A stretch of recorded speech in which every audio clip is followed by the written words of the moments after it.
Kũringana na mũtharaba mũtune bũrũri-inĩ, kaunti ya Kwale ĩrĩ hatĩka-inĩ ya gũkinya gĩkĩro kĩa hatĩka nene ya kũgũmĩrwo nĩ ng'aragu. Kĩaria mwena wa Diani igongona-inĩ rĩa gũcangithia mbeca cia gũthaitĩra andũ arĩa maragũmĩrwo nĩ ng'aragu ihinda rĩrĩ kaunti-inĩ ĩno, mwandĩki mũnene wa mũtharaba mũtune Asha Mohammed augĩte nĩ kũrendekana mĩtũkĩ ya naihenya nĩguo kũrigĩrĩria hathara ya ng'aragu. If we talk about Kwale, today Kwale is one of the counties in the alarm phase. You have only one more step to declare famine in Kwale.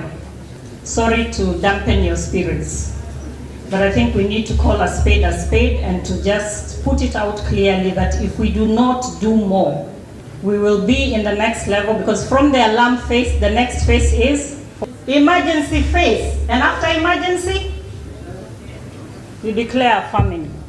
Kaunti ya Kwale ikiuga nĩ kũigithia wenji-inĩ wa demu nene cia maĩ. Pengine ambacho kimetufanya tuko pale, tungekuwa pengine tuko katika emergency, lakini kwa sababu ya kuwa tuliweza kutengeneza mega dams ambazo sasa hivi zimesaidia pakubwa, lakini isingekuwa vile pengine tungekuwa tumefika kile kiwango chengine kitambo. County government imetengeneza zaidi ya mabwawa 72 zile za kiasi, lakini kwa sababu ya kiangazi cha zaidi ya miaka mitatu zilikauka, kumaanisha watu hawezi kulima na hata maji ya kunywa pia ilikuwa ni shida.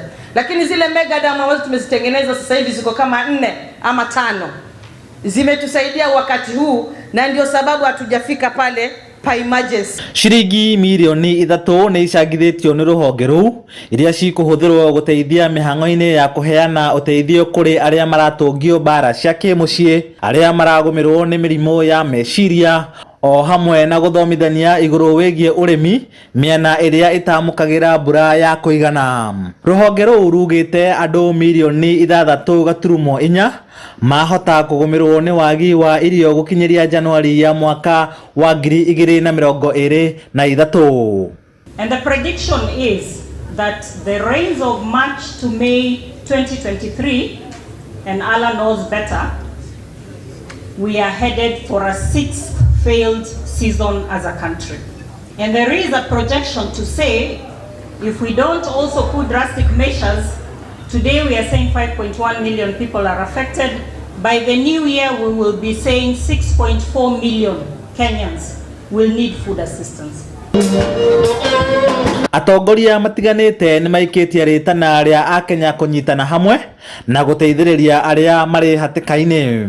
Na hili ni jukumu letu kama ni viongozi, ni jukumu la kila binadamu kufanya hivyo.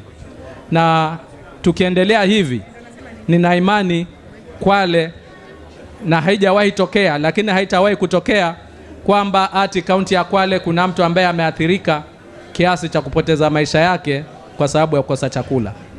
Na naomba ya kwamba tuzidi kuhamasisha haswa wananchi na viongozi, ili kwamba hii culture ya watu kuchanga iweze kuwa inculcated katika jamii zetu. Kwa hivyo leo hii sisi naona tumeshirikiana kuweza kufaulisha shughuli hii, na pia tuweze kusaidia wale wenzetu. Handũ-inĩ ha Inooro TV de kaunti-inĩ ya Kwale, njĩtagwo Lawrence Ng'ang'a wa Mwangi.